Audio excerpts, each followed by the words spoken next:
मनोहर मोहन वंशी बिहारी नवीन नीरद रूप मनोहर मोहन बंसी बिहारी यशोदनंदन कंस निषूदन निकुंचरास विलासी यशोदनंदन कंस निसूदन निकुंजरास विलासी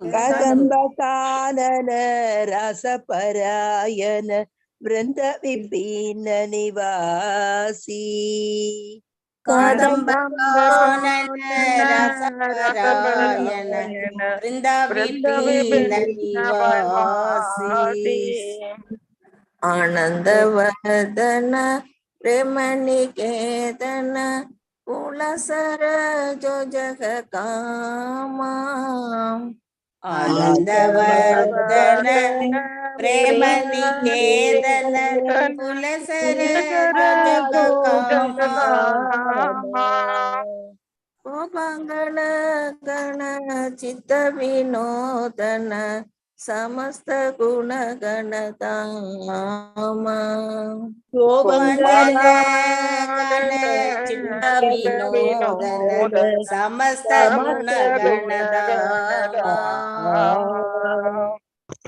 जमुना जीवन केली परायण मानस चंद्र सकोरा चामुंडा जीवन केली परायण मानस चंद्र सकोरा नाम सुधारस गवो कृष्ण जस रखो वचन मन मोरा नाम सुधारस गावो कृष्ण जस राघो वचन मन मोरा विपावरेश आलोक प्रवेशा नेत्राचारे उठो जीवा आलोक नेत्रचारे उठो जीवा बोलो हरि हरि मुकुंद मुरारी राम कृष्ण आय ग्रीवा बोलो हरि हरि मुकुंद मुरारी राम कृष्ण आय ग्रीवा राम कृष्ण आय ग्रीवा राम कृष्ण आय ग्रीवा हरे कृष्ण माताजी நமஸ்கார மாதாஜி நமஸ்காரம் வந்தனங்கள் வணக்கங்கள் பிரணாம் ஹரே கிருஷ்ணா எல்லாருக்கும் மாதாஜி சன் பிரபுஜி ஹரே கிருஷ்ணா மாதாஜி ஓகே சம்சார தாம பாடலாம் ஹரே கிருஷ்ணா ஹரே கிருஷ்ணா மேம் இன்னைக்கு L3 நேத்து முடிச்சிட்டீங்கல்ல நீங்க L5 sorry Hare Krishna okay நேத்து நைட் எப்படிமா கிளாஸ் நடந்ததா யூ ஒன்லி டுக்கா இல்ல ma'am I didn't take night நான் இல்ல நான் கிளம்பிட்டேன் என்னென்ன ப்ராஜெக்ட்டுக்கு இது B backup so I keep you informed every day phone வந்து 8:30 ல இருந்து வெச்சுக்கோங்க okay any time you will call for a backup அந்த மாதிரி last half an hour only will do okay sure thank you Hare Krishna ಸಂಸಾರ ದಾವಾ ನಲಲಿತ ಲೋಕ ಪ್ರಾಣಾಯ ಕಾರುಣ್ಯ ಗಣ ಗಣಾತ್ಮಂ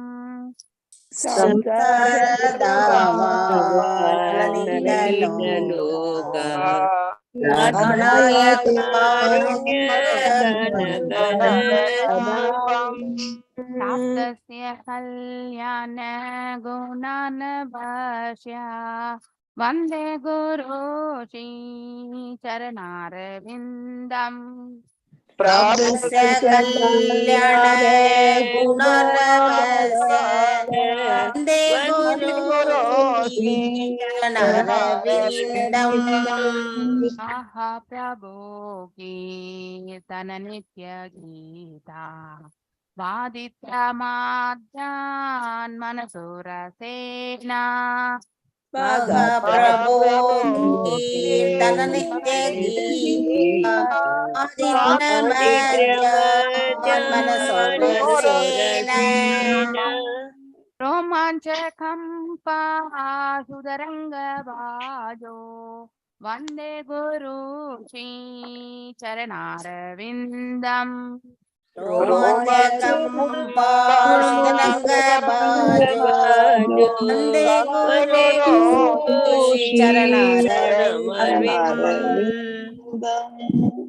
चतुर्विधा श्रीविग्रहारा नित्यनाना सिंगार तन्मन्दिरमार्जनादो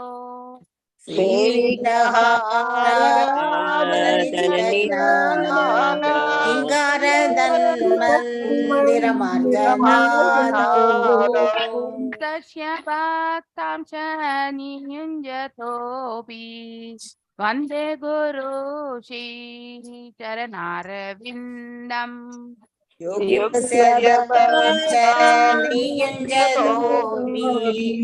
वन्दे गुरु श्री चरणारविन्दम् साधुर्विधाशी भगवत् प्रसादो वादन्न तृप्ता हरिभक्त संगान् सर्वविदा श्री भगवत् प्रसादो वादन्न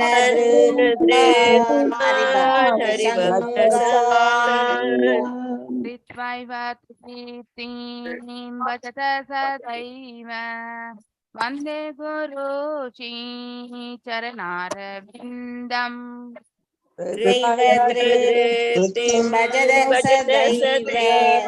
वन्दे गुरु श्री चरणारविन्दम् साधिकामाधवयोगापारः माधुर्यलीला गुणरूपं नाम्ना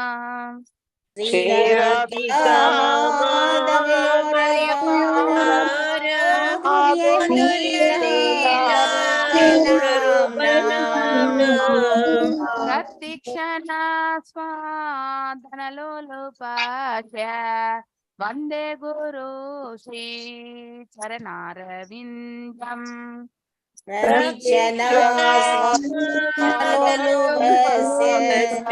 वन्दे गुरु निकुञ्जयोनो रतिकेलिसेलाय यायाली बिहेर्यो प्रपेक्षणीया निकुञ्जयोनो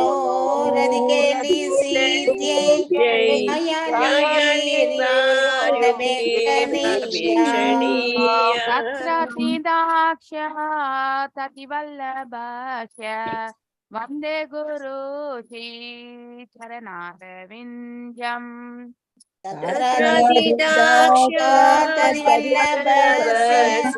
वन्दे गुरु श्री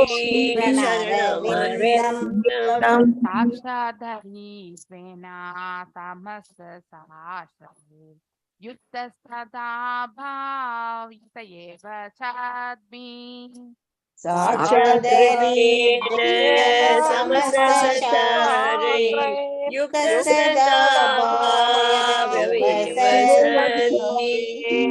किन्तु प्रभोया प्रिय एव तस्यै वन्दे गुरु श्री चरणारविन्दम् किन्तु प्रभो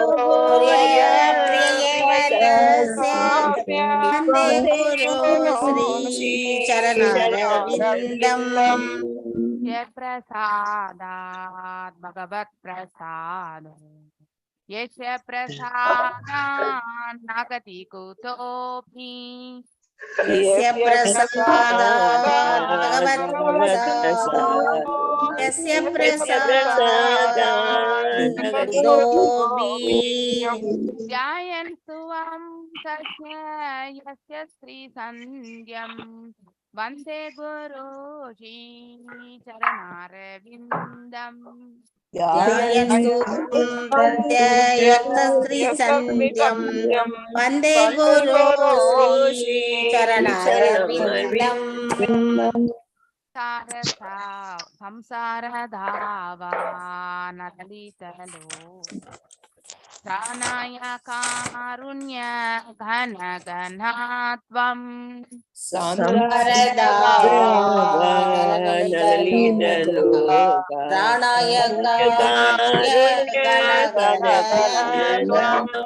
आप्तस्य कल्याण गुणान्नवश्य वन्दे गुरु श्री चरणारविन्द्यम् प्राप्तस्य कल्याण गुणानवस्य वन्दे गुरु श्री चरणारविन्दम् वन्दे गुरु श्री चरणारविन्द्यम् वन्दे गुरु श्री चरणारविन्दम् वन्दे गुरु श्री चरणारविन्दम् नमः ॐ विष्णुपदाय कृष्णपृष्ठाय भूतले श्रीमति भक्ति वेदान्त स्वामी निधि नामिने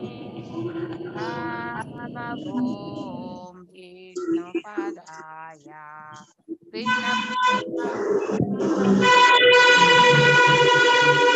श्रीमति भक्ति वेदांत स्वामी निधि नामिने नमस्ते सरस्वती देवे गौरवाणी प्रचारिणे निर्विशेष शून्यवादे पाश्चात्य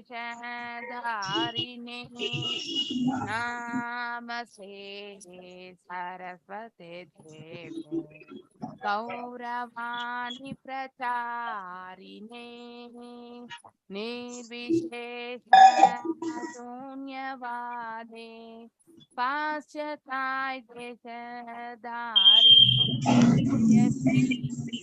कृष्ण चैतन्य प्रभो नित्यानंदा श्री अद्वैत गदाधर शिवासादि गौर भक्तवृंदा हरे कृष्णा कृष्णा कृष्णा हरे हरे हरे राम राम राम हरे हरे हरे कृष्णा कृष्णा कृष्णा हरे हरे हरे राम राम राम हरे हरे जय राधा गोविंद राधा गोविंद राधे जय राधा गोविंद राधा गोविंद राधे जय गौरनिताय गौरनिताय गौरनिताय जय गौरनिताय जय प्रभुपदा प्रभुपदा प्रभुपदा जय प्रभुपदा नित्य गौर हरि बोल नित्य गौर हरि बोल हरि बोल नित्य गौर हरि बोल। हरे कृष्ण माताजी। हरे कृष्ण प्रणाम माताजी। प्रणाम माताजी। हरे कृष्ण माताजी। हरे कृष्णा எல்லாருக்குமே हरे कृष्ण माताजी। हरे कृष्ण माताजी। நமஸ்காரம்। 31 இன்னைக்கு அப்படிங்களா? சரி, நான் 30ன்னு போட்டுட்டேன்.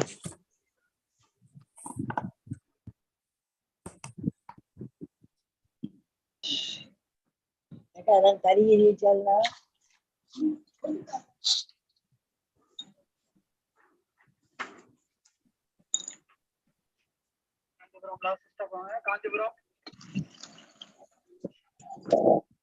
யாராவது வெளியில இருந்தீங்கன்னாக்கா தயவு செஞ்சு மியூட் பண்ணிட்டுக்கோங்க. ஸோ பேக்ரவுண்ட்ல பண்ணுங்க. I think somebody is travel நினைக்கிறேன். Okay, please take care of that, very important. எல்லாருமே மியூட்ல இருங்க. யாரு வாசிக்கணுமோ அவங்கள நான் அன்மியூட் பண்றேன். நான் I am humbly requesting you all. Thank you very much.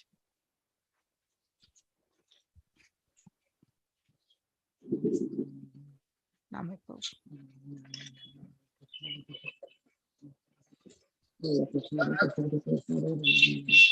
Anna thank you. Manimekalai Mataji, நீங்க கொஞ்சம் மியூட் பண்ணிக்கோங்க. I think you are on travel நினைக்கிறேன். ஹரே கிருஷ்ணா மாதாஜி. மணிமேகலை மாதாஜி, ஹரே கிருஷ்ணா.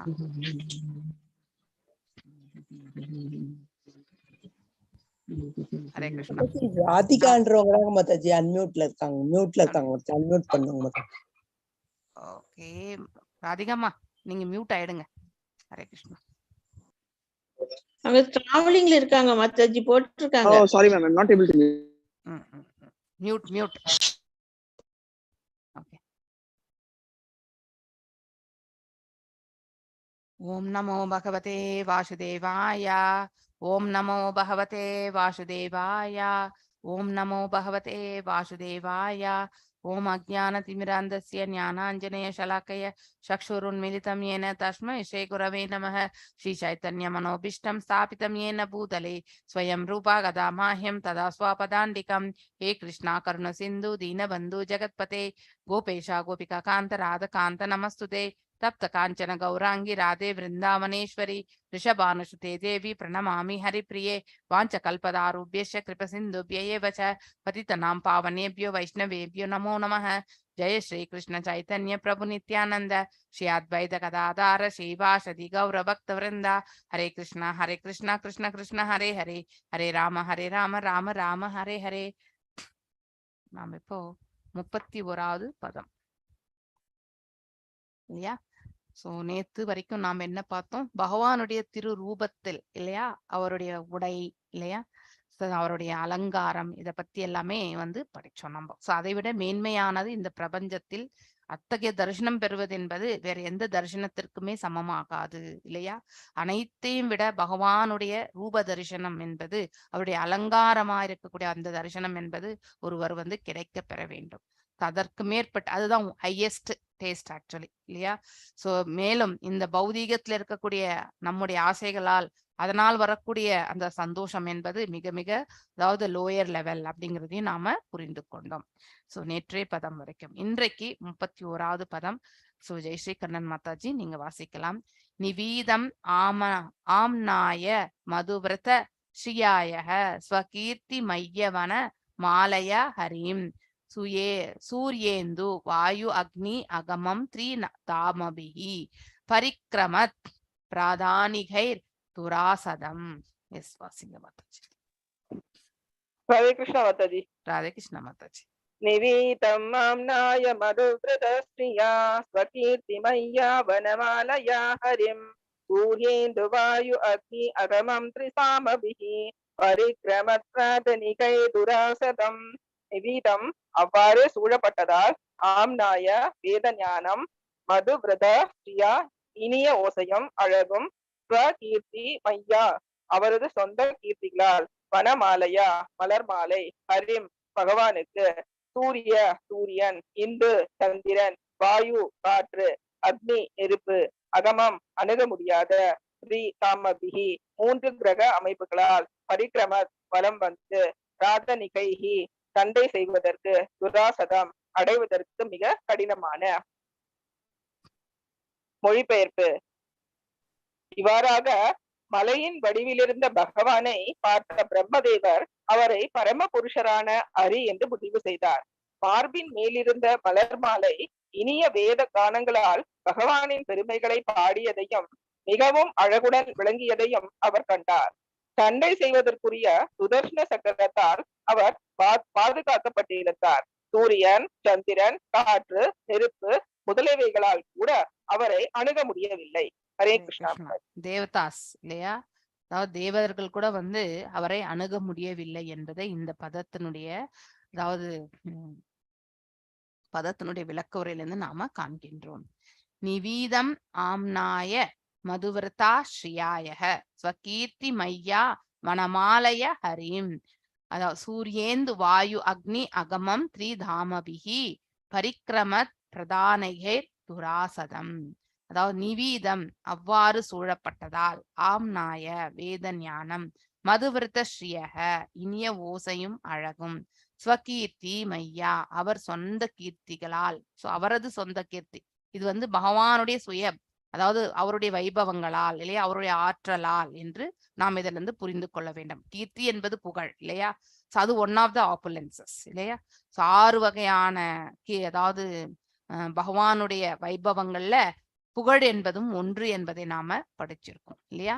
வனமாலையா மலர் மாலை, ஹரிம் பகவானுக்கு, சூரிய சந்திர இல்லையா, வாயு அக்னி அகமம் அணுக முடியாத, இவங்க எல்லாமே தேவர்கள் இல்லையா, இவங்க யாராலையுமே பகவானை அணுக முடியாத அளவிற்கு, த்ரிதாமபி 3 கிரக அமைப்புகளால், அதாவது நம்ம உலகம், நமக்கு மேல இருக்கக்கூடிய உலகங்கள், நமக்கு கீழே இருக்கக்கூடிய உலகங்கள், இப்படி வந்து நம்ம வந்து பிரிக்கிறோம். இது 3 உலகங்கள் என்று சொல்றோம் இல்லையா, அதை வந்து 3 கிரக அமைப்புகள், அதாவது 7 14 லோகங்கள் என்று பொருள். பரிக்கிரமத் வலம் வந்து, அதாவது பிரதானிகை, அதாவது சண்டை செய்வதற்கு, துராசதம் அடைவதற்கு மிகவும் கடினமான. இந்த மொழிபெயர்ப்பு என்ன எடுத்துரைக்கின்றது என்பதை பார்ப்போம். இவ்வாறாக மலை வடிவத்தில் இல்லையா, நேற்றுதான் நம்ம பார்த்தோம் மலை எந்த இதுல ஆனது இல்லையா. அந்த மாதிரி எந்த மலை ஆக்சுவலி நம்ம நேத்து பார்த்தது, மலையினுடைய பெயர் என்ன? பவழமலை. பவளமலை இல்லையா, பவளமலை. அதற்கு மேல தங்கம் என்பது ஒரு மகுடம் மாதிரி, கிரீடம் மாதிரி. இந்த எல்லாமே இந்த ஓமைகள் எல்லாம் நீங்க ஞாபகம் வச்சுக்கோங்க. ஓகே. அந்த வடிவத்தில் இருந்த பகவானை பார்த்த பிரம்மதேவர் அவரை பரமபுருஷரான ஹரி என்று முடிவு செய்தார்.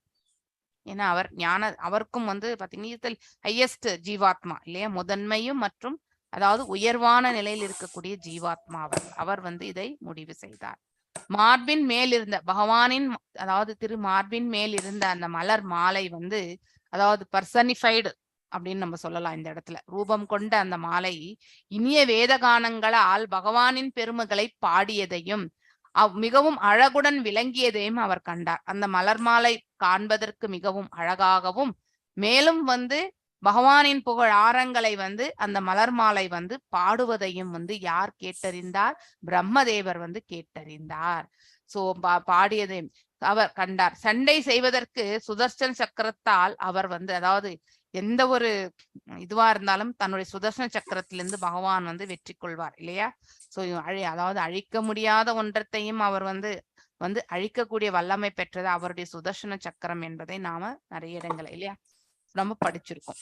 அதே மாதிரி அவர் பாதுகாக்கப்பட்டிருந்தார் அப்படின்னா அவருடைய ஆற்றல்கள் எல்லாமே அவரோட இருக்கின்றது என்று பொருள். இதுல வந்து அவர் பாதுகாக்கப்பட வேண்டியது கிடையாது, அப்படி மீனிங் நம்ம எடுத்துக்கவே கூடாது. அவரை ரட்சிக்க வேண்டியது அவர் எல்லாரையுமே ரட்சிக்க கூடியவர், அவரை யாருமே நாம வந்து ரட்சிக்க வேண்டிய அவசியம் கிடையாது. ஆனால் அந்த சுதர்சன சக்கரமும் வந்து அவரில் ஒரு பாகம் என்பதை நாம புரிந்து கொள்ள வேண்டும் இல்லையா. அதனால் அவர் சூழப்பட்டார் என்பதையும் இந்த இடத்துல நாம புரிந்து கொள்ள வேண்டும். மேலும் வந்து அவர் வந்து சூரிய சந்திரன் காற்று இந்த தேவர்களால் கூட, எல்லாருமே மியூட் பண்ணுங்க தயவு செஞ்சு.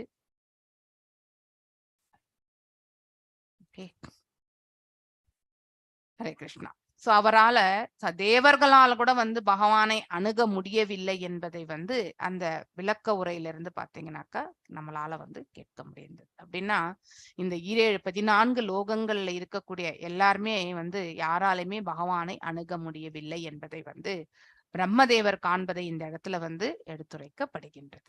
பதம் 32 பத்ம மாதாஜி வாசிங்க. தர்ஹி ஏவதன் நாபிசர சரோஜம் ஆத்மானம் அம்பக ஸ்வசனம் வியச்சக ததர்ஷ தேவோ ஜகதோ விதாதக நாதக பரம்லோக விசர்க திருஷ்டிதி. எஸ் வாசிங்க மாதா. ஹரே கிருஷ்ண மாதாஜி. ஹரே கிருஷ்ண மாதாஜி. தர்ஹி ஏவ தன்னாபி சரோஜம் ஆத்மனம் அம்ப ஸ்வசனம் வியச்ச ததர்ச தேவோ ஜகதோ விதாத்தா நாத பரம் லோக விசர்க திருஷ்டி. தர்ஹி எனவே, ஏவ நிச்சயமாக, தத் அவரது, நாபி நாபி, சர ஏரி, சரோஜம் தாமரை, ஆத்மானம் பிரம்மா, அம்ப பிரளய நீர், ஸ்வசனம் உலர்த்தும் காற்று, வியத் ஆகாயம், ச கூட, ததர்ச பார்வையிட்டார், தேவர் ஜெகத பிரபஞ்சத்தின், விதாதா கதியை நிர்ணயிப்பார், ந இல்லை, அத பரம் அப்பால், லோக விசர்க பிரபஞ்ச தோற்றத்தின் படைப்பு, திருஷ்டி பார்வை, மொழிபெயர்ப்பு. இவ்வாறாக பிரபஞ்ச கதியை நிர்ணயிப்பவரான பிரம்மதேவர் பகவானை கண்ட அதே சமயத்தில் படைப்பின் மீதும் பார்வையை செலுத்தினார். பிரம்மதேவர் பகவான் விஷ்ணுவின் நாபில் உள்ள ஏரியையும் தாமரையையும் மட்டுமல்லாமல் பிரளய நீரையும் உலர்த்தும் காற்றையும் ஆகாயத்தையும் கூட கண்டார். அனைத்தும் அவரது காட்சிக்கு தென்பட்டன. ஹரே கிருஷ்ண மாதா. ஹரே கிருஷ்ண மாதாஜி. தர்ஹி ஏவ தன்னாபி சர சரோஜம் ஆத்மனம் அம்ப ஸ்வசனம் வியச்சக ததர்ஷ தேவோ ஜகதோ விதாதாக நாதக பரம்லோக விசர்க சிருஷ்டி. இப்போ பிரம்மதேவர் காணக்கூடிய காட்சி தான் வந்து 14 லோகங்களையும் காண்கின்றார் இல்லையா? சோ அவர் உதித்த அந்த தாமரை இலை, அந்த தாமரை பூ மற்றும் வந்து அந்த தண்டு, அது எங்க பகவானுடைய நாபியிலிருந்து வர்றது, அதையும் வந்து அவர் காண்கின்றார் ஆக்சுவலி. சோ அந்த அவர் படுத்திருக்கிறது என்னது? கர்ப்போதகம் எனக்கூடிய அந்த கடலில் தான் வந்து சமுத்திரத்தில் தான் படுத்திருக்கின்றார் இல்லையா? சோ தர்ஹி எனவே, ஏவக நிச்சயம், அதாவது தத் அவரது, நாபி சர ஹேரி, அதாவது இந்த இடத்துல வந்து நாபி தட் இஸ் அந்த பார்ட் இல்லையா? சோ நம்ம வந்து தாமரை பூ எங்கிருந்து வரும்? நீரிலிருந்து தான் வரும் இல்லையா? சோ நீரோட கலந்து அந்த தோன்றக்கூடிய அந்த இடத்துல வந்து நான் நீர்நிலையாகிருப்பதை அவர் காண்கின்றார். சரோஜம் என்றால் தாமரை, ஆத்மானாம் பிரம்ம, அம்ப பிரளய நீர் இல்லையா? சோ அவர் படுத்துட்டு இருக்கிறது வந்து பிரளய நீர், ஸ்வசனம் உலர்ந்த காற்று, வியத் ஆகாயம், சா கூடக, சதர்ஷ பார்வையிட்டார், அவர் வந்து காண்கின்றார் ஆக்சுவலி. சோ தேவர் ஜகத், அதாவது பிரபஞ்சத்தின், விதாதாத கதியை நிர்ணயிப்பவர் இல்லையா? எல்லாருடைய கதியையும் நிர்ணயிப்பவர் எல்லாம் வல்ல இறைவன் இல்லையா? நம்மளுடைய ஃபேட், என்னென்ன கர்மங்கள் பண்ணிருக்கிறோமோ அதற்கேற்ற பலன்கள் எல்லாமே அவர் கொடுத்துடுறார் இல்லையா? அந்த பலன்களை வந்து நம்மளால தவிர்க்கவே முடியாது. அதுதான் கதி, அதுதான் நம்மளுடைய தலையெழுத்து. சோ அதையும் நிர்ணயிப்பவர். இந்தந்த காம்பினேஷன், அதாவது எத்தனையோ ஜென்மங்கள்ல இருந்து பாத்தீங்கன்னாக்கா, அதாவது நம்ம ஒரு ஒரு சிம்பிளான ஒரு உதாரணம் சொல்லணும்னா, நம்ம வந்து ஒரு ஸ்வீட் கடைக்கு போனா கூட மிக்சர் வேணும்னாக்கா அதுல இருந்து எல்லாம் எடுத்து நம்ம போட்டு மிக்ஸ் பண்ணி கொடுக்குறாங்களா காம்பினேஷன். அதே மாதிரிதான் நம்ம எத்தனை ஜென்மத்து பாவத்தையோ வந்து பாத்தீங்கன்னாக்கா எடுத்து எல்லாத்தையும் ஒரு காம்பினேஷனா போட்டு ஒரு கலவை பண்ணி இந்த ஜென்மத்துல நாம எங்க பிறக்க வேண்டும், அதே மாதிரி கர்மங்கள் இழைத்த ஒரு குடும்பத்தில் பிறப்பதற்கான மாதத்தை பகவான் வந்து நிர்ணயிக்கிறார். அதனால்தான் கதியை நிர்ணயிப்பவர் அவர் என்று இந்த இடத்துல வந்து நாம எந்த கான்டெக்ட்லன்றதை புரிஞ்சு கொள்ளணும். சோ நாம தான் செய்தோம் கர்மங்கள் இல்லையா? அந்த பலன்கள் எல்லாமே வந்து பாவங்களும் புண்ணியங்களாகவும் நம்முடைய அக்கௌண்ட்ல தான் இருந்துருக்கு. சோ நம்முடைய புண்ணியத்திற்கேற்றவாறும் பாவத்திற்கேற்றவாறும் வந்து அடுத்த பிறவி என்று வரும்பொழுது அதனுடைய நிர்ணயிக்கக்கூடியது எல்லாமே எந்தெந்த காம்பினேஷன் என்பதை வந்து அதோட நம்ம இறக்கும் பொழுது இருந்த உணர்வுகள் இல்லையா? அதாவது மரணிக்கும் பொழுது நாம் என்ன உணர்வுகளோடு நாம இந்த பிரபஞ்சத்தை விட்டு சென்றோமோ இல்லையா? அவை அனைத்தையும் ஒரு காம்பினேஷனா தான் போட்டு நம்ம வந்து இந்த பிரபஞ்சத்தில் வந்து, அதாவது நம்ம எல்லாருமே வந்து பிறக்கின்றோம். சோ சாதாரணமாக பிறப்பது கிடையாது. நாம இன்னாருக்கு இன்னார் அப்படி இல்லையா? சோ அந்த மாதிரி நம்ம வந்து யாருடைய எந்த தாய் தந்தை வயிற்றில் நாம பிறக்க வேண்டும் என்பது நம்முடைய கர்ம பலன் இல்லையா, பெண்டிங் உணர்வுகள் இவை அனைத்துமே நமக்கு வந்து நிர்ணயிக்கின்றது. அதை வந்து எவ்வளவு நம்மளால வந்து இந்த காம்பினேஷன் வந்து எஸ் இந்த பிறவிக்கு இது இவ்வளவும் நம்ம அனுபவிச்சுதான் ஆகணும்ன்ற அந்த டிசிஷன் மேக்கிங் வந்து பகவான் தான். சோ தவறிழைத்தது நாம நம்முடைய சிறிய சுதந்திரத்தை உபயோகப்படுத்தி, ஆனால் அதை எப்பொழுது அனுபவிக்க வேண்டும் என்பதற்கான அந்த இது வந்து டிசிஷன் வந்து பகவான் தான் எடுத்துப்பார். சோ கதியை நிர்ணயிப்பவர் என்பதற்கான விளக்க உரை அதுதான். நான் இல்லை, அத பரம் அப்பால் லோக விசர்க்க பிரபஞ்ச தோற்றத்தினுடைய படைப்பு இல்லையா, முதன்மை தோற்றம் வந்து ஆல்ரெடி படைக்கப்பட்டது. திருஷ்டி பார்வையிடுகின்றார் யாரு, பிரம்மதேவர். இவ்வாறாக பிரபஞ்ச கதியை நிர்ணயிப்பவரான, அதாவது பாத்தீங்கன்னா கதியை நிர்ணயிப்பவரான பிரம்மதேவர் யாரிடமிருந்து தோன்றியது, பகவானிலிருந்து தோன்றியது இல்லையா. சோ அவருக்கு இப்ப வந்து வேத ஞானத்தை வந்து வழங்குவார், படைக்கிற காம்பினேஷன் எல்லாத்தையுமே வந்து பகவான் கொடுப்பார். சோ பகவான் அதாவது கர்ப்போத கஷாய் விஷ்ணு. சோ இந்த குண அவதாரங்கள்ல பார்க்கும்பொழுது 3 பேருமே பிரம்மா, விஷ்ணு மற்றும் சிவன் இவை 3மே குண அவதாரங்கள் தான் இல்லையா. ரஜோகுணத்துக்கு ஏற்றவாறு படைக்குவதற்கு வந்து கண்டிப்பாக ரஜோகுணம் ஒன்றை படைக்கணும்னா நமக்கு வந்து உத்வேகம் மற்றும் வந்து அதனுடைய அதாவது நமக்கு இருக்கக்கூடிய அந்த கலவை வந்து கண்டிப்பா வரணும். சோ அதனால்தான் படைப்பதற்கு வந்து கிரியேட்டிவ் மைண்ட் இருக்கணும் இல்லையா. சோ எதெல்லாம் நம்ம காம்பினேஷன் மூலப்பொருட்கள் எல்லாம் இருக்கு இல்லையா, ரா மெட்டீரியல்ஸ் ஆல்ரெடி சொல்லியாச்சு, பஞ்சமகா பூதங்கள் இல்லையா, அதே மாதிரி வந்து கர்மேந்திரியங்கள், ஞானேந்திரியங்கள் இல்லையா. அதே மாதிரி வந்து புலன்களின் செயல்கள், மனம், புத்தி, அகங்காரம் இல்லையா, இவை அனைத்தையும் இந்த இயற்கையினுடைய 3 குணாதிசயங்களுக்கு தோன்றாத ஒரு அரூபத்தன்மை உடைய இருக்கக்கூடிய ஒரு பண்பு, இவை எல்லாம் சேர்த்துதான் இந்த ஸ்தூல உடலாக நாம அடைய பெறுகின்றோம் இல்லையா. மனிதர்களுக்கு மட்டும்தான் இந்த பாவ புண்ணிய கணக்குகள் உண்டு, வேற எந்த விலங்குகளுக்கும் அதாவது வேற எந்த ஜீவராசிகளுக்கும் கிடையாது. ஏனென்றால் அவைகள் எல்லாமே படைக்கப்பட்ட அந்த இயற்கைக்கேற்றவாறுதான் இன்று வரை வாழ்ந்து கொண்டிருக்கின்றது. அதுல எந்த மாற்றமும் இல்லை. மேலும் நமக்கு வந்து பகவான் வந்து மனது, புத்தி என்பதை கொடுத்திருக்கார் இல்லையா. இந்த பண்புகளால வந்து நாம் அதை உபயோகப்படுத்தி நமக்கு கொடுத்திருக்கக்கூடிய அந்த சிறு சுதந்திரத்தை நாம வந்து தவறான அதாவது முறையில் வந்து பயன்படுத்துகின்றோம். அதனால்தான் கர்ம பந்தனம் என்பது, ஏன்னா பலன்களை எதிர்நோக்கி நாம் செய்வதால் தான் நம்ம வந்து கர்ம பந்தனத்திற்கு ஆட்கொள்ளப்படுகின்றோம். ஆனால் பிற ஜீவராசிகளுக்கு இத்தகையது கிடையாது. அவங்களுக்கு புத்தி என்பதும் அதாவது மனது என்பதும் அவர்களுக்கு அந்த பண்பு கிடையாது. அதனால அவர்கள் வந்து கர்ம பந்தனத்திற்கு ஆட்கொள்ளப்படுவதும் கிடையாது. நாம மட்டும்தான் ஆட்கொள்ளப்படுகின்றோம் என்பதை வந்து புரிந்து கொள்ள வேண்டும். அதனால்தான் பாவ புண்ணியம் என்பது மனிதனாக பிறக்கும் பொழுது, மேலும் மனித பிறவியில் மட்டும்தான் நமக்கு மோட்சத்தை வந்து பெற முடியும் என்பதும் வந்து எல்லாம் வல்ல இறைவன் வகுத்த நியதி. அதை நாம தவிர்க்க முடியாது. நாம் எத்தனை பிறவிகள், பல்வேறு பிறவிகளை கூட எடுத்திருக்கலாம் இல்லையா. ஒரு எறும்பா கூட நம்ம பிறந்திருக்கலாம், ஒரு பூவா கூட நம்ம பிறந்திருக்கலாம். ஆனால் அவையெல்லாம் இயற்கைக்கு இருக்கிற அதே நிலையில் தான் வந்து இன்று வரையும் செயலாற்றி கொண்டிருக்கின்றது இல்லையா. மான் வந்து எப்பவுமே வந்து அதாவது புல்லை அந்த மாதிரிதான் சாப்பிடும் இல்லையா, காட்டுல இருக்கக்கூடிய தலைகளை தான் சாப்பிடும். அதே மாதிரி சிங்கம் வந்து புல்லை சாப்பிடுமா, கண்டிப்பா சாப்பிடாது. அது வந்து விலங்கை தான் சாப்பிடும். அந்த மாதிரி அந்தந்த இதுக்கு அந்தந்த உயிர்வாழிகளுக்கு என்னென்ன விதத்தில் வந்து இந்த பிரபஞ்சத்தில் வாழ்நிலை ஏற்படுத்த வேண்டுமோ அவை அனைத்தும் பகவானுடைய இயற்கையினுடைய சட்டத்தினால் எல்லாம் படைக்கப்பட்டிருக்கின்றது. ஆனால் இதுவரைக்குமே அவர்கள் எல்லாம் அந்தந்த நிலையில் இருந்து கொண்டுதான் செயலாற்றுகிறார்கள். மனிதர்களாகிய நாம தான் வந்து அதாவது சிலதெல்லாம் விலங்குகளை போலவும் நாம் செயல்படுத்துகின்றோம் இல்லையா.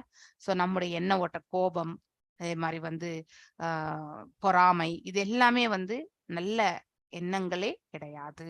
சோ நிர்ணயிப்பவர் இரண்டாம் அதாவது விசர்க்கத்தை வந்து மேற்கொள்பவர் வந்து பிரம்மதேவர் தான் இல்லையா. பிரம்மதேவருக்கு அந்த ஞானத்தை வந்து பகவான் தன்னுடைய ஹிருதயத்திலிருந்து அளித்திருக்கின்றார். அந்த ஞானத்தை உபயோகப்படுத்தி தான் வந்து பிரம்மதேவர் என்ன செய்கின்றார், நமக்கு எந்தெந்த கர்ம பலன்களை வந்து அதாவது கொடுக்கணும்ன்றத வந்து டிசைட் பண்ணி நம்மள வந்து ஒரு பிறவி எடுக்கிறதுக்கான மார்க்கம். சோ உண்மையிலே அது எல்லாமே பகவானிடத்திலிருந்து வந்துதான் என்பதை நாம புரிந்து கொள்ள வேண்டும். He got the knowledge இல்லையா. பகவானிடத்திலிருந்து அவர் வந்து ஞானத்தை பெற்றார். அதை கொண்டுதான் அதை வந்து பிரம்மதேவர் இந்த இடத்துல வந்து செயல்படுத்துகின்றார். சோ பகவானே கண்ட அதே சமயத்தில் படைப்பின் மீதும் பார்வையை செலுத்தினார். அதாவது இந்த கிரியேஷன் இல்லையா, முதன்மை படைப்பு 14 லோகங்கள் அனைத்தையுமே வந்து ஒரு பார்வை திருஷ்டி விடுகின்றார். அவர் வந்து பிரம்மதேவர் பகவான் விஷ்ணுவின் நாபிலிருந்து நாபில் உள்ள ஏரியையும் தாமரையையும் மட்டுமல்லாமல், அதாவது இந்த இடத்துல வந்து ஒரு நீர்த்தேக்கம், சிறு நீர்த்தேக்கம் பகவானுடைய நாபியால, அதுதான் ஏரி அப்படின்னு சொல்லியிருக்காங்க. அதுல இருந்து தாமரையும் மட்டுமில்லாமல் பிரளய நீர் இல்லையா, பிரளய நீர் என்பது பகவான் வந்து படுத்திருக்கக்கூடியது, அதுதான் பிரளய நீரையும் உலர்ந்த காற்றையும், பஞ்சமகாபூதங்கள்ல காற்று இல்லையா, நீர் நெருப்பு இந்த மாதிரி எல்லாமே, ஆகாயத்தையும் வந்து கண்டார். அனைத்தும் அவரது காட்சிக்கு தென்பட்டன. இவை அனைத்துமே அவரால வந்து காண முடிந்தது. யாரால? பிரம்மதேவரால என்பதை இந்த இடத்துல அழகாக எடுத்துரைக்கப்பட்டிருக்கு. Yes, next R Vijayakumari Mataji வாசிங்க. ஹரே கிருஷ்ண மாதாஜி, இருக்கேன் நான். எஸ். சா கர்ம பீஜம் ரஜோஸ் பரக்த பிரஜாஹ சிஷ்ருஷன் இதயத் ஏவ திருஷ்ட்வவ அஸ்தௌத் விசர்காபி முகஸ்தாம் ஈட்யம் அவ்யக்த வர்த்தமானி அபிவேசிதாத்மஹ. எஸ், வாசிங்க. ஹரே கிருஷ்ணா. ஹரே கிருஷ்ணா. ச கர்ம பீஜம் ரசசோ பரக்தஹ பிரஜாஹ சிஸ்ருஷ்யன் இயத் ஏவ திருஷ்டுவா அஸ்தௌ விஷர்காபாவி முகஸ்தம் ஈட்யம் அவ்யக்த வர்த்தமணி அபிவேசிதாத்மா. ச அவர் பிரம்மா. கர்ம பீஜம் உலகாயத செயல்களின் விதை. ராஜச உபரக்த ரஜோகுணத்தினால் தூண்டிவிடப்பட்ட பிரஜா ஜீவராசிகள். சிஷ்டுஷன் இனவிருத்தியை சிருஷ்டிக்க விரும்பி. இயத் படைப்பிற்குரிய 5 காரணங்களும். ஏவ இவ்வாறு. சிருஷ்டுவா பார்த்து. அஸ்தௌத் அதற்காக வேண்டினார். விஷர்க்க பகவானால் படைக்கப்பட்ட பிறகு வரும் சிருஷ்டி. அபிமுக நோக்கி. தம் அந்த ஈட்டியம் வழிபடத்தக்க. அவ்யக்த உன்னத வர்த்தமணி அவ்வழியில். அபிவேசித பதித்தார் ஆத்மா மனது. இவ்வாறு ரஜோகுணத்தினால் தூண்டிவிடப்பட்ட பிரம்மதேவர் படைப்பை செய்ய ஆவல் கொண்டார். பரமபுருஷரால் சுட்டி காட்டப்பவையான படைப்பிற்குரிய 5 காரணங்களை கண்டபின் சிருஷ்டிக்கும் மனோபாவத்திற்கேற்ற வழியில் தமது பணிவான பிரார்த்தனைகளை அவர் செய்ய துவங்கினார். பொருளுரை. ஒருவன் பௌதீக ரஜோகுணத்தில் இருந்தாலும் இவ்வுலகில் எதையேனும் உற்பத்தி செய்வதற்கு தேவையான சக்தியை பெற பரமபுருஷரை அவர் தஞ்சமடைய வேண்டும். இதுதான் எந்த முயற்சியையும் வெற்றிகரமாக முடித்து வைப்பதற்குரிய வழியாகும். ஸ்ரீமத் பாகவதம் 3ஆம் காண்டத்தின் கர்ப்போதகசாமி விஷ்ணுவிலிருந்து பிரம்மாவின் தோற்றம் என்னும் தலைப்பை கொண்ட 8ஆம் அத்தியாயத்திற்கான பக்தி வேதாந்த பொருளுரைகள் இவ்வாறு நிறைவு பெறுகின்றன. ஹரே கிருஷ்ணா. ஹரே கிருஷ்ணா. அப்போ பகவான் உடைய தரிசனத்தை வந்து, அதாவது யார் காண்கின்றார்? பிரம்மர் காண்கின்றார். அவருடைய இப்போ பிரேயர்ஸ் பண்ணுவார் ஆக்சுவலி. பிரம்மா வந்து பகவானை நோக்கி தன்னுடைய அதாவது பக்தியை வந்து செலுத்த ஆரம்பிக்க போகிறார். சா கர்ம பீஜம் ரஜோச பரக்தஹ பிரஜாஹ சிஷ்ருஷன் இதயத் ஏவ திருஷ்ட்வாஹ அஸ்தௌத் விசர்காபி முகஸ்தம் ஈட்யம் அவ்யக்த வர்த்தமணி அபிவேசிதாத்மஹ. அதாவது அதாவது பிரம்மா அவர் கர்ம பீஜம் உலகாயுத செயல்களின் விதை இல்லையா. இப்ப வந்து படைக்க வேண்டும். எல்லா உயிர்வாழிகளும் எந்த நிலையில் இருக்கின்றது? சூக்ஷ்ம நிலையில் இருக்கின்றது இல்லையா. சூக்ஷ்ம வந்து அதாவது ஆத்மாவின் மேல வந்து ஒரு லேயரா படிஞ்சிருக்குது இல்லையா. எவ்வாறு நாம கூட வந்து உடைக்கு மேல உடை அணிகின்றோம் இல்லையா. மேல இருக்கிறது வந்து ஸ்தூலம் என்றால் அதுக்குள்ள இருக்கிறது வந்து சூக்ஷ்மம். அதற்குள்ளதான் ஒரிஜினலா இருக்கக்கூடிய ஆத்மாவனுடைய ரூபம் ஆக்சுவலி. அந்த மாதிரி இப்ப இருக்கக்கூடிய இந்த மகா பிரளயம் வந்த பொழுது அதாவது சூக்ஷ்ம உடல் மட்டும்தான் நிலைத்திருக்கின்றது. ஸ்தூல உடல் எல்லாமே அழிந்து விடுகின்றது. மேலும் புதிய உடல்களை வந்து அந்த ஜீவன்கள் வந்து ஏற்க வேண்டும் இல்லையா. உலகாயுத செயலின் விதை இல்லையா. அதாவது இந்த பிரபஞ்ச தோற்றத்திற்கான விதை. ரஜச உபரக்தக அதாவது ரஜோகுணத்தினால் தூண்டி விடப்பட்ட. படைக்கணும்னாக்க நமக்குள்ள ஒரு உத்வேகம் இருக்க வேண்டும் இல்லையா. எவ்வாறு இதை செய்ய வேண்டும், எவ்வாறு படைக்கிறத வந்து பிளான் பண்ணி தான் நம்ம செய்ய முடியும். இல்லையா? அப்படிப்பட்ட குணாதிசயம் வந்து ரஜோகுணத்துல தான் இருக்குது. அதனால்தான் பிரம்மர் வந்து ரஜோகுணத்தில் வந்து படைக்கப்பட்டார். சுசிஷ்ருஷன் இனவிருத்தியை சிருஷ்டிக்க விரும்பி இல்லையா? மேலும் இந்த பிரபஞ்சத்தில் வந்து ஜீவன்களை படைக்க விரும்பி படைப்பதற்குரிய 5 காரணங்களும் இல்லையா? அதாவது படைப்பிற்கான 5 காரணங்களும் இவ்வாறு அதாவது அவரு முன்னாடி பஞ்ச மகாபூதங்கள் காண்கின்றார் இல்லையா? சோ அதுல வந்து சிலது என்னது முந்தைய பதத்துல வந்து நீர், அதுக்கப்புறம் வந்து ஆகாயம், காற்று, இவை அனைத்தையுமே அவர் காண்கின்றார். மேலும் படைப்பிற்கான காரணங்கள் என்ன? 5 ஃபேக்டர்ஸ் நம்ம வந்து 18ஆம் அத்தியாயத்துல படிக்கிறோம் இல்லையா? ஜீவாத்மா இல்லையா? ஒன்று ஜீவாத்மா, இன்னொன்று பரமாத்மா, அதே மாதிரி இந்த பிரகிருதி இல்லையா? மூன்றாவது வந்து அதாவது அவர்களுடைய முயற்சி இல்லையா? ஒவ்வொருத்தர் இங்க பிரம்மருடைய முயற்சி, சோ அந்த மாதிரி அந்த இயற்கையினுடைய இது வந்து நம்ம வந்து உபயோகப்படுத்தி அவருடைய வழி நடத்துதல்ல தான் வந்து பிரம்மதேவர் வந்து இங்க படைக்கக்கூடிய தொழிலையே செய்ய போகிறார். சோ ஜனம் இவ்வாறு திருஷ்டுவா அதௌ அதற்காக வேண்டினார். விசர்க பகவானால் படைக்கப்பட்ட பிறகு வரும் சிருஷ்டி இல்லையா? முதல்ல சர்க்கம் பகவான் படைக்கிறார், இரண்டாம் வந்து விசர்க்கம் வந்து பிரம்மர் மூலமாக படைக்கப்படுகின்றது. விசர்க அதாவது பகவானால் படைக்கப்பட்ட பிறகு வரும் சிருஷ்டி. அபிமுக நோக்கி, அதாவது தம் அந்த ஈட்டியம் வழிபடத்தக்க, அவ்யக்த அதாவது பாத்தீங்கன்னாக்கா உன்னதமான, வர்த்தமணி அவ்வழியில் அபிவேசதி பதித்தார் ஆத்மா மனதை. சோ மனதை வந்து பதிக்கின்றார் பிரம்மதேவர். அதுதான் வந்து இந்த இடத்துல நாம பார்க்கின்றோம்.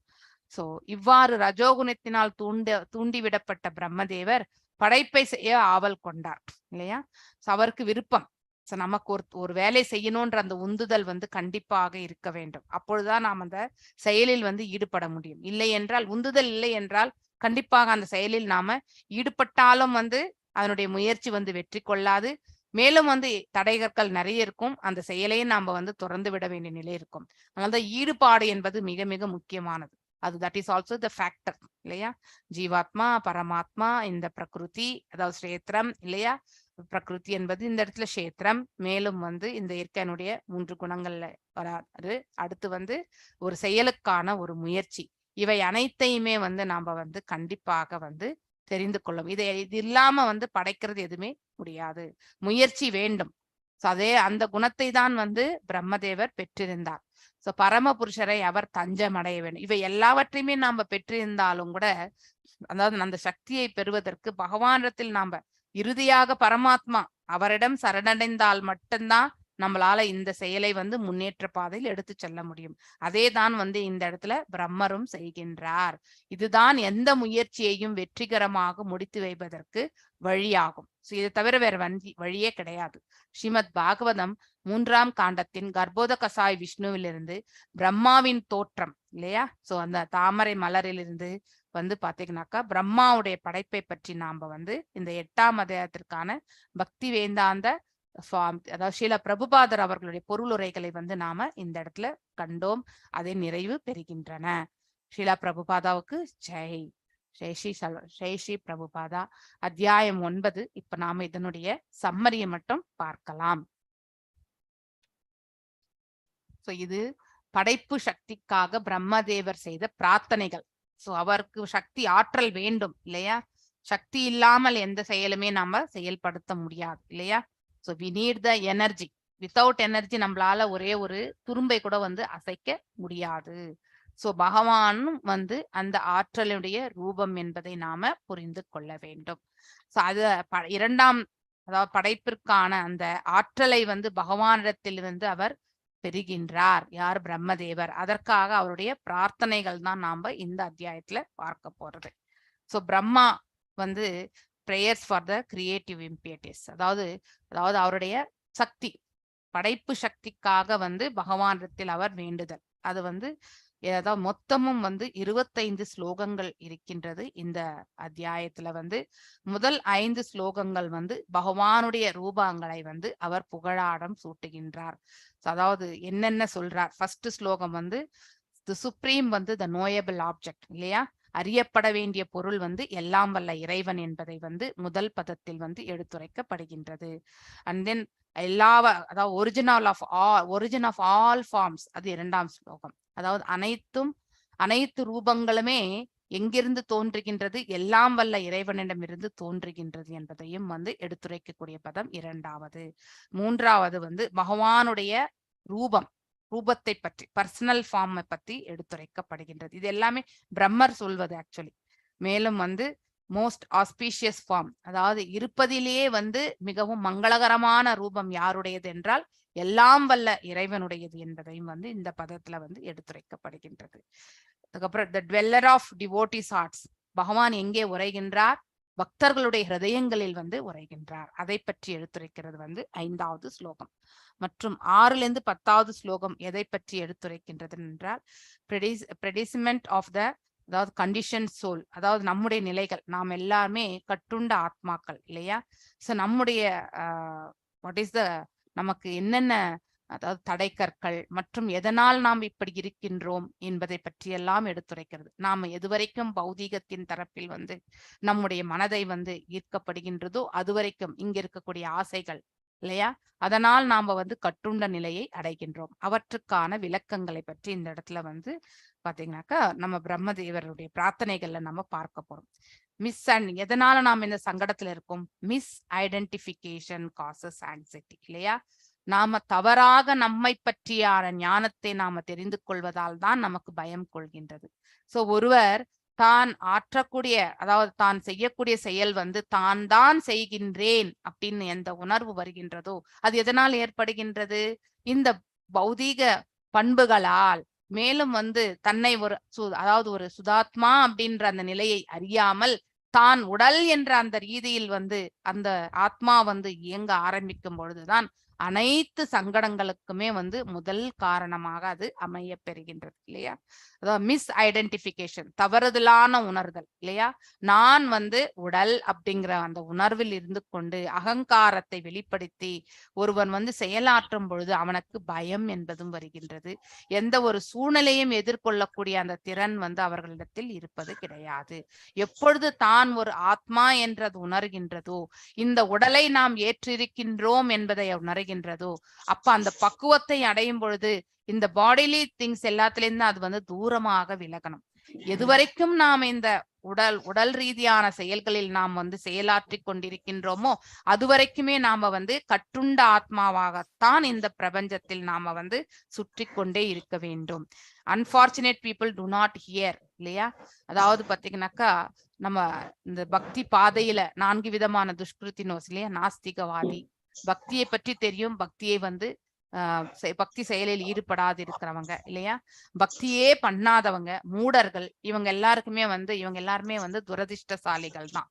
சோ அவங்களால வந்து இந்த பக்தி தொண்டுல புரிந்து அவங்களால இணையவும் முடியாது, மேலும் உணரவும் முடியாது. அதை எடுத்து சொன்னா கூட அவங்க கேட்கவே மாட்டாங்க. சோ நீங்க யாருக்காவது கூப்பிட்டு வச்சு இந்த ரஜோ தாம்சிக்ல இருக்கிறவங்களுக்கு வந்து உட்கார வச்சு நீங்க பகவத்கீதை சொல்லி கொடுக்க முடிஞ்சா that is really great actually.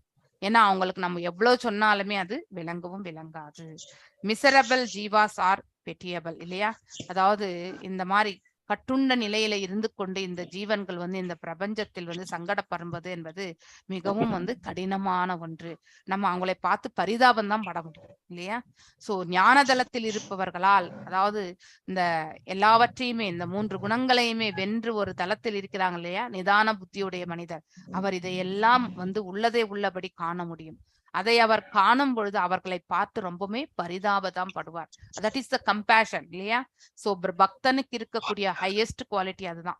So கருணை உள்ளம். சோ இந்த ஜீவன்கள் எல்லாம் இவ்வாறு வந்து சங்கடப்படுகின்றதே என்ற ஒரு அவங்க மேல இருக்கக்கூடிய ஒரு கருணை.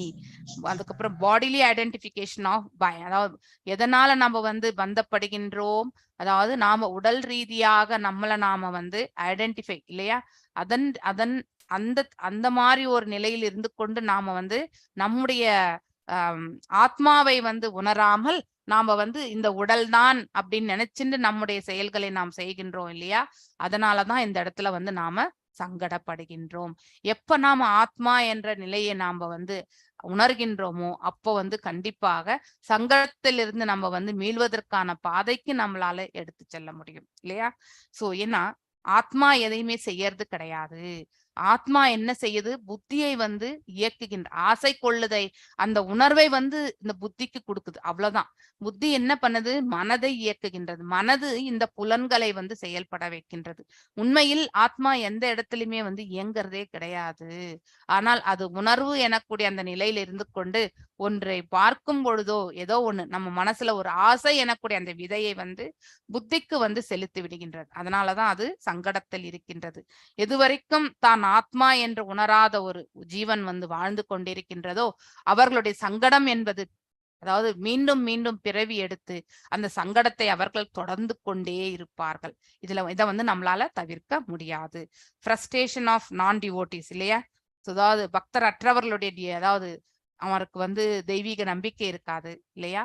இதெல்லாம் பிராக்டிக்கலா பார்க்கணும்னு சொல்லுவாங்க. எஸ், பிராக்டிக்கலா நம்ம வந்து பக்தி சேவை கொண்டு நம்ம ஞானத்தை பெறும் பொழுது இந்த உலகாயுத செயல்கள் எல்லாம் எவ்வாறு இயங்குகின்றது என்பதை உள்ளபடி காண முடியும் இல்லையா? சோ எவ்வாறு இயங்க வேண்டும், எவ்வாறு இயங்கக்கூடாது, அதாவது பிரவிற்த்தி நிவர்த்தி, இதை பத்தி எல்லாம் நம்மளால சுலபமாக புரிந்து கொள்ள வேண்டும் இல்லையா? புரிந்து கொள்ள முடியும். ஆனால் பக்தர் அற்றவர்களால் இதை வந்து கண்டிப்பாக புரிந்து கொள்ள முடியாது. அவங்களுக்கு வர்றது எல்லாமே ஃப்ரஸ்ட்ரேஷன் தான் இல்லையா? தான் எவ்வாறு எதிர்பார்த்தாங்களோ அது பிரகாரம் அது நடக்கவில்லை என்றால் அவங்களுக்கு கோபம் வரும் இல்லையா? அந்த கோபத்தின் விளைவு வந்து பாத்தீங்கன்னாக்கா தவறான செயல்கள் தூண்டுவதற்கு அவர்கள் வந்து அந்த மாதிரி நிலைக்கு தள்ளப்படுவார்கள். அதனால் அவர்கள் தவறுகள் இழைப்பார்கள், கர்ம பந்தனத்தில் ஆட்கொள்வார்கள். மேலும் பாவம் புரிந்ததால் வந்து அவர்கள் அடுத்த ஜென்மமும் அவர்கள் ஏற்க வேண்டியிருக்கும். இப்படிப்பட்ட நிலைதான், இதுதான் வந்து ஃப்ரஸ்ட்ரேஷன் ஆக்சுவலி. அடுத்து வந்து 11 13வது ஸ்லோகம் வந்து Lord's reciprocation with various devotees இல்லையா? அதாவது நாம் எவ்வாறு பகவானிடத்தில் வந்து சமர்ப்பிக்கின்றோமோ நம்முடைய பக்தி, ஸ்ரத்தை, நம்பிக்கை இல்லையா, அவரை உயர்வான ஆளுமை என்று ஏற்றுக்கொள்ளக்கூடிய அந்த விதம் இல்லையா, இது எல்லாமே நாம வந்து எவ்வாறு அவரிடத்தில் நாம வந்து சமர்ப்பிக்கின்றோமோ அதற்கேற்றவாறு ஹி ரெசிப்ரோகேட்ஸ், அவரும் வந்து நமக்கு பதில் அளிக்கின்றார். நாம் எந்த அளவுக்கு சமர்ப்பணத்தை நாம வந்து வழங்குகின்றோமோ அதற்கேற்றவாறு பகவான் நமக்கு அருள் பாலிக்கின்றார் என்பதை நாம புரிந்து கொள்ள வேண்டும். சோ முதல் 11வது ஸ்லோகம் வந்து pure devotees dwell in the they dwells in their hearts who see him through his ears. அதாவது பாத்தீங்கன்னாக்கா காது வழியாக, அதாவது who see him, அதாவது பகவானை வந்து அவர்கள் காது வழியாக காண்பது அப்படின்னா they can realize அர்த்தம். அவங்களால உணர முடியும் பகவான் நம்முடைய ஹிருதயத்துல இருக்கார் அப்படிங்கிற அந்த உணர்வு அவர்கள் ஆற்றக்கூடிய செயலில் இருக்கும், அவர்களுடைய தூய பக்தி சேவையில் இருக்கும், பகவான் நம்மோடு இருக்கார் என்ற அந்த உணர்வு. மேலும் வந்து அதாவது தேவர்களும் வந்து திருப்தி கொள்வது கிடையாது. நான் டிவோட்டிஸ் வந்து பாத்தீங்கன்னாக்கா அதை வந்து உணரவும் முடியாது இல்லையா? சோ தேவர்களும் வந்து பௌதீக சட்ட திட்டங்களுக்கு உட்பட்டவர்கள் தான் இல்லையா? சோ அவர்களை நாம வந்து எவ்வளவு அனுஷ்டானம் செய்கின்றோமோ அவர்களும் நமக்கு அருள் பாலிக்கின்றார்கள். அவர்களுக்கும் அந்த நாம செய்ய வேண்டிய பக்தியை வந்து அவர்கள் எதிர்பார்க்கிறார்கள் இல்லையா? நாமளும் அதை நம்முடைய இந்த உலகாயுத லாபத்திற்காக இந்த செயல்கள், எஸ், நம்ம எந்த இடத்துக்கு போனாலும் பூஜை புனஸ்காரங்கள், வேதங்களை வந்து நாம தவறான விதத்துலதான் நாம உபயோகப்படுத்துகின்றோம். வேதங்களால் வந்து அறியப்பட வேண்டிய பொருளைத்தான் நாம் அறிய வேண்டும், பக்தியை மட்டும்தான் நாம செலுத்தணும். ஆனால் நாம இதற்கு இந்த மந்திரம், இதற்கு இந்த மந்திரம் என்று சொல்லி நம்மள நாம வந்து அதாவது தற்காத்து கொள்ளக்கூடிய அதுக்கு தான் நம்ம பிரயத்தனம் செய்கின்றோம். எதையுமே நம்ம வந்து தற்காத்து கொள்ள முடியாது. எல்லாம் வல்ல இறைவன் அவருடைய கருணை இருந்தால் மட்டும்தான் நம்மளால வந்து அதை கடந்து செல்ல முடியும். அதற்கு வந்து நம்ம பக்தி அவருக்கு செய்தாலே நம்மள வந்து சுலபமாக அதை கடந்து, ஏன்னா நாம தான் விதைச்சோம் அந்த பாவம் எனக்கூடிய அந்த விதையை இல்லையா? அதனுடைய செடியை வரும்பொழுது அதனுடைய அந்த செடியிலிருந்து பூக்கக்கூடிய அந்த அதாவது பழம் இது எல்லாமே வந்து நம்ம வந்து அதை நாம தான் உண்ண வேண்டும் இல்லையா? அப்படின்னு நாம தான் அதை ஸ்வீகரிக்க வேண்டும், அதை நாம தவிர்க்கவே முடியாது. அந்த பாவம் வந்து நம்மளை விட்டு தனியாக வந்து செல்லாது, அது நம்ம உடலோடையே வந்து ஒட்டிட்டு தான் இருக்கு. அக்கௌண்ட் பேலன்ஸ் எப்பவுமே நம்ம கிட்ட இருக்கு இல்லையா? புண்ணியம் பாவம் இரண்டுமே நம்மளோட தான் ஒட்டிட்டு இருக்கும். சோ எது வரைக்கும் நாம் அதெல்லாம் கிளியர் பண்ணலையோ அது வரைக்கும் நாம வந்து கட்டுண்ட நிலையில நாம இருந்து கொண்டேதான் இருப்போம். people who offer their results will become pure gradually. so நாம வந்து இந்த கர்மகாண்டா மோட்ல இருந்து கொண்டு இல்லையா, சோ மேலும் வந்து இந்த மாயாவாத பிலாசபில இருந்து கொண்டு அகம் பிரம்மாஸ்மி நானே கடவுள் என்று எண்ணிக்கொண்டு தவறான வழியில வந்து நாம செல்லுதல் என்பது தவறாகும் இல்லையா. இதனால்தான் தேவர்களாலும் வந்து திருப்தி கொள்ள அவர்களும் சாட்டிஸ்பாக்சன் இருக்கிறது இல்லை, அவங்களுக்கும் அவங்களுடைய ஹிருதயத்திலையும் பகவான் இருக்கிறார் இல்லையா. நமக்கும் தேவர்களுக்குள்ள ஒத்துழைப்பு மிக மிக முக்கியமானது. நாம தேவர்களை உதாசீனப்படுத்தினால் அவர்களும் நமக்கு வந்து, அதாவது ஆதி தெய்வம் ஆதி தெய்வீக் என்ற ரூபத்துல நாம வந்து சங்கடங்களை வந்து எதிர்கொள்ள வேண்டியதுதான் இல்லையா. நாம அவர்களை உதாசீனப்படுத்தக் கூடாது, அவர்களுக்கான மரியாதைகளை நாம கண்டிப்பாக வழங்க வேண்டும் இல்லையா. மனிதர்களுக்கும் தேவர்களுக்கும் இடையில இருக்கக்கூடிய ஒத்துழைப்பை நாம வந்து கண்டிப்பாக வந்து பரிபாலிக்க வேண்டும். ஆனால் அதை எதை கொண்டு செய்ய வேண்டும்? பக்தி கொண்டு செய்ய வேண்டும், அவ்வளவுதான். அவர்களிடத்தில் எதிர்பார்ப்புகளை கொண்டு செய்யக்கூடாது, அது தவறு. ஆனா பை டிஃபால்ட்டா நாம் என்ன செய்வோம், எங்கேயாவது போகும்போது எஸ் நம்ம ஒரு பாதையில போயினே இருந்தாலும் நடுவுல இந்த மாதிரியான கருத்துக்கள் எல்லாம் நமக்கு வரும்போது இதை செய்யுங்கன்னு சொல்லுவாங்க இல்லையா. அப்ப நமக்கு ஒரு மனசு வந்து ஒரு என்ன ஆகும்னாக்கா, நம்ம இதை செய்யலாமா வேணாமா, நம்ம தான் எல்லாம் வல்ல இறைவனை வந்து நம்பின்னு இருக்கோம் இல்லையா, அந்த பாதையிலே செல்லணும் அப்படின்ற அந்த மனசை வந்து ஸ்ட்ராங்கா நம்ம வந்து கன்விக்ஷனோட எடுத்து செல்லணும். எஸ், எல்லாம் வல்ல இறைவனை நாம் நம்பினால் கண்டிப்பாக நம்ம சங்கடத்திலிருந்து நம்ம எதிர்கொள்ளக்கூடிய திறனும் பெறுவோம், அதை வந்து நம்ம கடந்து செல்லக்கூடிய மார்க்கத்தையும் பெறுவோம். ஒன்றை நாம என்றைக்குமே தவிர்க்க முடியாது, போஸ்ட்போன்மெண்ட் மட்டும்தான் பண்ண முடியும். அதனால போஸ்ட்போன்மெண்ட் பண்ணி நம்ம வந்து மீண்டும் அதை அனுபவிக்கிறத விட இந்த எது எப்படி வேண்டும் என்றாலும் அதை அனுபவித்துதான் ஆக வேண்டும் இல்லையா, அதை எதிர்கொள்ளக்கூடிய திறனை நாம வளர்த்து கொள்ள வேண்டும். சோ இது ஸ்லோலி நாம் ஆற்றக்கூடிய இத்தகைய ஒரு தன்மையை நாம் எவ்வாறு வளர்த்து கொள்ள முடியும்? பக்தி தொண்டின் மூலியமா தான், எல்லாம் வல்ல இறைவனுக்கு. அதே மாதிரி நாம் ஆற்றக்கூடிய பகவானை மையமாக வைத்து நம்முடைய செயல்களை எல்லாம் நாம் ஆற்றும் பொழுது அந்த காரியங்களால் ஏற்படக்கூடிய அந்த விளைவுகள் அனைத்தையுமே பகவானின் பாதங்களில் சமர்ப்பித்து விட வேண்டும். அதனால்தான் எதையுமே நம்ம இந்த பிரபஞ்சத்துல we should not have the take the ownership. அதாவது ஓனர்ஷிப்னா உரிமை கொண்டாடுறது இல்லையா. சோ என்கிட்ட இப்ப இந்த பாட்டில் இருக்குன்னா இது எந்த மட்டும்தான் அப்படின்னு நம்ம எடுத்துக்கிறோம்னு வச்சுக்கோங்களேன். சோ அப்போ வந்து நம்ம இதுலோட வந்து உரிமை கொண்டாடுகின்றோம் இல்லையா. இவை அனைத்தும் எல்லாம் வல்ல இறைவன் அவருடைய அருளால் நாம் பெற்றிருக்கின்றோம் என்று நாம நினைக்கும் பொழுது அப்ப நாம வந்து உரிமை உணர்வுகளிலிருந்து தூரமாக விலகுகின்றோம். we should not have that feeling only. நாம தான் இதை வந்து நம்ம தான் இது என்னுடைய வீடு என்னுடைய நாடு இல்லையா, இப்படிதான் நம்ம வந்து இருக்குது, எல்லாம் என்னுடையது, தட் பொசசிவ்னஸ். அத கண்டிப்பா one should rice above the platform of possessiveness எப்பவுமே. சோ இது என்னுடையதுன்ற அந்த இதுல இருந்து நம்ம கண்டிப்பாக வெளியே வரணும். அப்பொழுதுதான் வந்து இந்த பிரபஞ்சத்தில் வந்து நாம ஆற்றியிருக்கக்கூடிய கர்ம பலன்களிலிருந்து நாம விடுதலை அடைய முடியும். இல்லை என்றால் அந்த கர்ம பந்தனத்தோடையே நம்ம ஆட்கொள்ளப்படுகின்றோம். மீண்டும் மீண்டும் இந்த பிறவி எடுப்பதற்கான மார்க்கத்தை நோக்கி மட்டும்தான் நாம் செல்கின்றோம் இல்லையா. இதை உணர்ந்து அறிந்து நம்முடைய செயல்களில் நாம உபயோகப்படுத்த வேண்டும். மேலும் 14வது ஸ்லோகத்திலிருந்து 19வது ஸ்லோகம், அதாவது பகவானுக்கு வந்து தாழ் பணிகின்றார் பிரம்மதேவர். அந்த பிரார்த்தனைகளை தான் நாம பார்க்கிறோம். பிரம்மன் அண்ட் பகவான் இரண்டை பற்றியுமே வந்து படிக்க போறோம் 14வது ஸ்லோகம். அதே மாதிரி பகவானுடைய கருணைக்காக வந்து சொல்லக்கூடிய புனித நாமங்களை பற்றி நாம படிக்க போறோம் 15வது ஸ்லோகத்துல. 16வது ஸ்லோகம் இந்த பிரபஞ்ச தோற்றம் இல்லையா, ஒரு ஆலமரத்திலிருந்து நம்ம எவ்வாறு பார்க்கின்றோமோ அதே மாதிரி அந்த தோற்றத்தை ஒரு மர ரூபத்தில் வந்து காணப்போகின்றோம். சோ மேலும் டைம் ஃபேக்டர், காலம், இது நம்ம வந்து முன்னாடி கூட படிச்சாச்சு இல்லையா. அவருடைய கடைக்கண் பார்வையோட கலந்து காலத்தையும் கலந்துதான் வந்து இந்த சிருஷ்டி வந்து படைக்கப்படுகின்றது. சோ டைம் ஃபேக்டர், காலத்தினுடைய ரூபமும் அவர்தான் அப்படிங்கிறதை அதை பற்றி நாம வந்து 16, 17, 18 ஸ்லோகங்கள்ல வாசிக்க போகின்றோம். 19வது ஸ்லோகத்துல வந்து மேலும் பகவானுடைய பல்வேறு தெய்வீகமான ரூபங்களை பற்றி இல்லையா, ஆழ்நிலையான ரூபங்களை பற்றி நாம வாசிக்க போகின்றோம். 21, 21 வந்து அதாவது யோக நித்திரையில் வந்து கர்ப்போத கஷாய் விஷ்ணு இருப்பதை பற்றி நாம வாசிக்க போகின்றோம். மேலும் 22லிருந்து 25வது ஸ்லோகம் வந்து ரிக்வெஸ்ட் பண்றாரு பிரம்மதேவர், ஞானத்தை பெறணும் இல்லையா. எதையுமே வந்து ரிக்வெஸ்ட்ல தான் நடக்கும். அதிகாரத்தின் தரப்பில் நாம சென்றால் அந்த செயல் வந்து நன்மையே பெறாது. we should always have that humbleness இருக்கியா. நம்ம யார்கிட்டயாவது நம்ம வந்து ஒரு சகாயத்தை பெறுகின்றோம் என்றாலும் அங்கே வந்து அதிகாரம் என்பது இருக்கக்கூடாது. எதையுமே வந்து நல்ல முறையில் நாம் எடுத்து செல்லணும்னா நம்ம வந்து request only we have to take it இல்லையா. 22 empower me to create, அதாவது எனக்கு அந்த ஆற்றலை வழங்குங்கள் இல்லையா, அந்த செயல்திறனை எனக்கு வழங்குங்கள், அப்பதான் நான் வந்து அதை வந்து படைக்கக்கூடிய அந்த தொழிலை வந்து என்னால செய்ய முடியும் என்பதை வந்து பிரம்மர் வந்து கேட்டுக்கொள்கின்றார், ரிக்வெஸ்ட் பண்றார். Protect me from false ego, அதாவது என்னை வந்து அகங்காரத்திலிருந்து என்னை ரட்சியுங்கள். என்ன, பிரம்மரும் நான் தான் படைக்கின்றேன் என்ற அகம்பாவத்தை வந்து ஏற்றுக்கொண்டால் தான் கிரேட் அப்படின்ற அந்த நிலை வந்துவிடும். அப்போ பகவானுக்கு சமமாகவோ இல்லை அவருக்கு மேலாகவும் வந்து நினைக்கக்கூடிய ஒரு எண்ணத்தை வந்து வளர்த்து கொள்வாங்க இல்லையா. அத்தகைய செயலிலிருந்து அவர் வந்து தூரமாக விலக்க இருக்கணும்ன்றதுக்கான ஒரு பிரார்த்தனையும் அவர் வந்து கேட்டுக்கொள்கின்றார். சேவ் மீ ஃப்ரம் டீவியேஷன், எங்கேயாவது நம்ம வந்து இதை நம்ம எல்லாரும் கூட பகவான்கிட்ட கேட்கணும். நன்மை எது பிரவர்த்தி எது நிவர்த்தின்னு தெரியும்.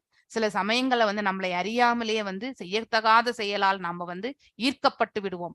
மீண்டும் மனதளவுல நம்ம இழுத்துட்டு வந்து அதே பாதையில் நாம நிறுத்தி கொள்கின்றோம் இல்லையா. இந்த எக்ஸ்பீரியன்ஸ் நம்ம நாம ஜபங்கள் பண்ணும்போது நமக்கு வரும். சோ நம்ம அன்றாட வாழ்க்கையில நடக்கக்கூடிய நிகழ்ச்சிகள் நம்ம மனசுல எப்பவுமே அசை போட்டு கொண்டுதான் இருப்போம் இல்லையா. சோ அதனால காலையில பண்ணும்போது அது குறைவான விகிதத்துல இருக்கும், இல்லைன்னா 0 கூட இருக்கலாம். சில பேருக்கு ஒரு 5% கூட இருக்கலாம். சோ அப்போ உடனே இன்றைக்கு அந்த அந்த உணர்வுகளால் நாம் என்னென்ன செயலாக்கங்கள் செய்யணும்ன்ற ஒரு அசை போடுதல் என்பது நம்ம மனசுல வரும் இல்லையா. பக்தி கொள்ளும் பொழுது அது வந்து நமக்கு ஒரு டீவியேஷன் தான். எப்படி இருந்தாலும் அந்த காரியத்தை நாம் செய்யத்தான் போகின்றோம். அதை பகவான் மேல பாரத்தை போட்டு அதை பத்தி நினைக்காம பக்தி கொள்ளும் பொழுது நாம் அதை வந்து பகவானுடைய நாம ஜபங்கள் மீது நம்முடைய மனதை வந்து லயிக்க வேண்டும். அவருடைய திருப்பாதங்களை எண்ணிக்கொண்டு இல்லையா நம்முடைய பிரார்த்தனைகளை நாம வந்து நினைவு கொள்ளுதல் எனக்கூடிய அந்த நாம ஜபங்களை நாம செய்ய வேண்டும். ஏனென்றால் பகவான் வேறு நாமங்கள் வேறு அல்ல, நாமங்கள் வடிவத்தில் நாம பகவானை சேவிக்கின்றோம் என்று பொருள். சோ இப்படி அந்த டீவியேஷன் எல்லாருக்குமே வரும். He is also ஜீவாத்மா ஒன்லினா, அதனால்தான் பகவான்கிட்ட அந்த பிரார்த்தனைகள் நாம கூட இந்த பிரார்த்தனைகளை வைக்கணும் பகவான்கிட்ட. எனக்கு எந்த ஒரு அதாவது பாத்தீங்கன்னா என்ன ஓட்டங்களுமே தேவை கிடையாது. பகவானே நித்தியமாக மனசு பூர்த்தியும் தங்களுடைய திரு பாதங்களை எண்ணிக்கொண்டு இந்த நாம ஜபங்களை செய்ய வேண்டும் என்ற பிரார்த்தனைகளை நாம பகவான்கிட்ட கண்டிப்பா வைக்கணும். மேலும் ப்ளீஸ் வேக் அப் அப்படின்னு, அதாவது பாத்தீங்கன்னா save me please wake up அப்படின்னாக்கா எழுந்திருங்கள் பகவானே அப்படின்ற அந்த பிரார்த்தனைகளை வந்து வைக்கிறாரு பிரம்மதேவர்.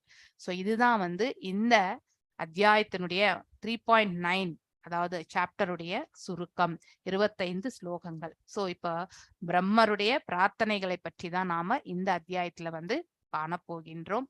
சோ நான் இன்றைக்கு இதோட பெருசாதான் இருக்கு, சின்னதா இருந்தா பார்க்கலாம் நினைச்சேன். சோ நாளைக்கு எடுக்கலாம் இந்த ஸ்லோகம் வந்து 9. எஸ், இதுல 44 இருக்கு மாதாஜி, 44 சாப்டர் இருக்கு. 44 சாப்டர் இருக்கு. 44 மாதாஜி நான் கூட பார்த்தேன். 44 ஸ்லோகங்கள் இருக்கா? சொல்லிட்டு இருக்கேன். இப்பதான் நான் பார்த்தேன் 44. நான் அப்பவே பார்த்தேன் மாதாஜி. ஆனா நீங்க 24 நினைச்சேன் 144னு போட்டிருந்தேன். மீதம் இருக்கிறது வேணா நாளைக்கு அத பத்தி நான் கொடுக்கறேன். நான் ஹரே கிருஷ்ணா மாதாஜி. நான் என்ன நினைச்சேன், அந்த அவருடைய செயல்கள் மட்டும் 25th முடியுது போல இருக்கு அப்படின்னு. இல்ல, பிரார்த்தனைகள் அதுக்கு மேல பண்ணுறாரு அவர் வந்து. ஃபுல்லா அதே டாபிக்ல தான் இருக்கு. எஸ், நாளைக்கு நான் பார்க்கிறேன். மேபி அது ஃபுல்லா பிரார்த்தனைகளாக தான் இருக்கு. ஆமா, அது ஒரே டாபிக்லயே 44 கொடுத்திருக்காங்க. இருக்கலாம், மேபி அது ஸ்பெல்லிங் மிஸ்டேக், நான் கரெக்ட்டா பாத்துக்கலையா. ஹரே கிருஷ்ணா மாதாஜி. ஹரே கிருஷ்ணா. ஹரே கிருஷ்ணா மாதாஜி. வாழ்க வளமுடன். ஹரே கிருஷ்ணா மாதாஜி. சேம் டு எல்லாருக்குமே. சோ இப்போ நீங்க துளசி ஆரத்தி முடிச்சிட்டு you can leave. Hare Krishna Mataji. Thank you. Krishna Mataji. ஆமா, சைத்தன்ய சரிதாமிரதம் கிளாஸ் இன்னைக்கு 4 மணிக்கு. I will continue with the Chaitanya Charitamritham only. எத்தனாவது ஸ்லோகம் நேத்து மாதாஜி பண்ணாங்க? எது வரைக்கும் பண்ணிருக்காங்க? 89 நினைக்கிறேன் மாதாஜி. 4.89. 4.89 அந்த கிளாஸ் நீங்க எடுக்கறீங்களா மாதாஜி? யார் இன்னைக்கு நாளைக்கு நான் எடுப்பேன். So Radhika Mataji is out of station, அதனால today and tomorrow I will take. 4 மணிக்கு மாதாஜி ஈவினிங். 4 மணிக்கு. ஹரே கிருஷ்ணா. இது எல்லாரையும் கேட்க வைக்கலாம் தானே ஹரே கிருஷ்ணா மாதாஜி. ஹரே கிருஷ்ணா மாதாஜி. ஹரே கிருஷ்ணா மாதாஜி. ஹரே கிருஷ்ணா. நிறைய பிள்ளைங்களை ஜாயின் பண்ண வச்சிருக்க மாதாஜி பகவத்கீதைக்கு. செகண்ட் ஸ்டாண்டர்டு, ஃபோர்த் ஸ்டாண்டர்டு இந்த மாதிரி படிக்கிற பிள்ளைங்களுக்கு எல்லாம் ஜாயின் பண்ணி கிளாஸ் அட்டெண்ட் பண்றாங்க. ஒரு ரவுண்டு நாம ஜபத்தை சொல்ல சொல்லிட்டு மணியை கொடுத்து கிளாஸும் கவனிங்க அப்படின்னு சொல்ல வச்சிருக்க மாதாஜி சொல்லிருக்காங்க. இந்த யூடியூப் லைவ் ஆஃப் பண்ணிடுங்களா? அனிமேகலை மாதாஜி இருந்தாலும் சவுண்ட் வருது ரொம்ப. மாதாஜி 4.81 பார்த்தா மாதாஜி. 81 தான். 89 81 ஆரம்பிக்கணும். ஓகே 81 80 தான் முடிச்சிருக்கோம்.